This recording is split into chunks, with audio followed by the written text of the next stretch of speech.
जिंदगी की एक ज़रूरी सीख है कि सकारात्मक सोच आपकी ज़िंदगी बदल सकती है। खमा गनीसा, मैं कुसुम राठौर स्वागत करती हूँ आपका अपने YouTube चैनल पर, जहाँ आप सुनेंगे कहानियाँ उन लोगों की जिन्होंने अपनी सोच को बदलकर अपनी ज़िंदगी को बदला है। हर कहानी एक नई प्रेरणा का जरिया है जो आपको दिखाएंगी कि जब आप खुद पर विश्वास करते हैं तो सफलता आपके कदमों में होती है। तो चलिए शुरू करते हैं आज से इस नए सफ़र को, जहाँ हर कहानी आपको सिखाएगी, इंस्पायर करेगी और आपको खुद पर विश्वास करने की ओर अग्रसर करेगी। बढ़ते हैं कहानी की तरफ और सुनते हैं आज की पहली कहानी। एक बार की बात है, एक गांव में सोहन नाम का एक लड़का रहा करता था। उसका सपना था कि वो बड़ा होकर वैज्ञानिक बने।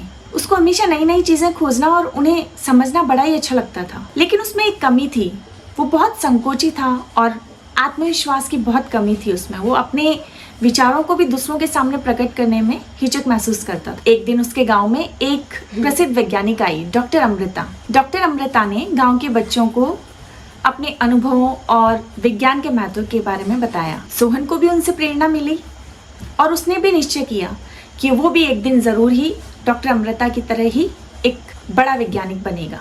लेकिन अभी भी उसके मन में संदेह था, क्या मेरे विचार महत्वपूर्ण हैं? इस पर डॉक्टर अमृता की बात उसे याद आई, जिसमें उन्होंने कहा था कि हर बड़े आविष्कार की शुरुआत छोटे विचारों से होती है। अब ये जो बात थी सोहन ने बड़ी गहराई से ली, लेकिन अब भी कहीं ना कहीं उसके मन में एक हिचकिचाहट थी। एक रात सोहन अपने घर के पास बनी एक पुरानी लाइब्रेरी में गया। वहाँ उसे एक पुरानी किताब मिली जिसका शीर्षक था संदेह का साया। उसने उसमें पढ़ा कि बहुत से महान वैज्ञानिकों को अपने करियर की शुरुआत में असफलताओं का सामना करना पड़ा था, लेकिन उन्होंने इससे हार नहीं मानी और उन्होंने अपने संदेहों को पार किया। संदेहों का साया आपके सपनों को ढक देता है। उसे मिटाने के लिए आपको अपने आप पर विश्वास करना होगा। ये बात सोहन ने बड़ी गहराई से ली और अगले दिन जो है सोहन ने एक योजना बनाई और उस योजना के अनुसार हर दिन के विचार जो उसके मन में आते वो एक नोटबुक में उसने लिखने शुरू कर दिए। और अब वो छोटे छोटे प्रयोग करने लगा और अपने परिवार और अपने दोस्तों के साथ साझा करने लगा। सोहन ने हर प्रयोग से सीखा और अपनी गलतियों से आगे बढ़ा और अब उसने एक बड़ा प्रयोग करने का निर्णय लिया। उसने देखा कि उनके गाँव में जो है पानी की बड़ी समस्या थी। उनके गाँव में साफ पानी नहीं आता था, जिसके लिए गाँव वाले लोग बहुत परेशान रहा करते थे। तो उसने सोचा कि वो अपने गांव के लिए एक वाटर प्यूरिफायर यानी कि जल शुद्धिकरण यंत्र बनाएगा। उसने दिन रात मेहनत की और कई बार उसे असफलता भी हाथ लगी। इस पर लोग उस पर हंसते थे कि तुझसे नहीं हो पाएगा, तू रहने दे सोहन, तू नहीं कर पाएगा।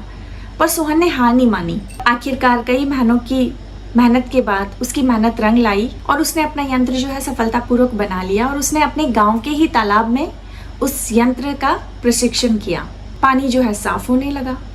ये देखकर सारे गांव वाले आश्चर्यचकित रह गए और सब ने उसकी सराहना की और गांव वालों ने कहा कि तुमने हमारी बरसों की जो समस्या थी उसका समाधान कर दिया। सोहन को अपनी सफलता पर गर्व तो बहुत था, पर उससे भी ज़्यादा उसे प्रशंसा इस बात की थी कि उसने भी अपने संदेहों को पार कर लिया था।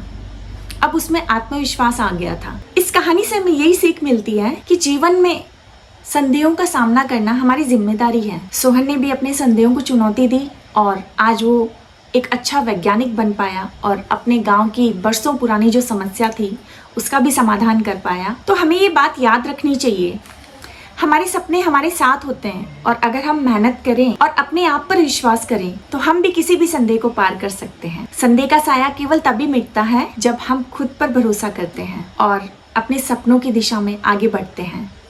आशा करती हूँ आपको मेरी ये छोटी सी कहानी पसंद आई होगी।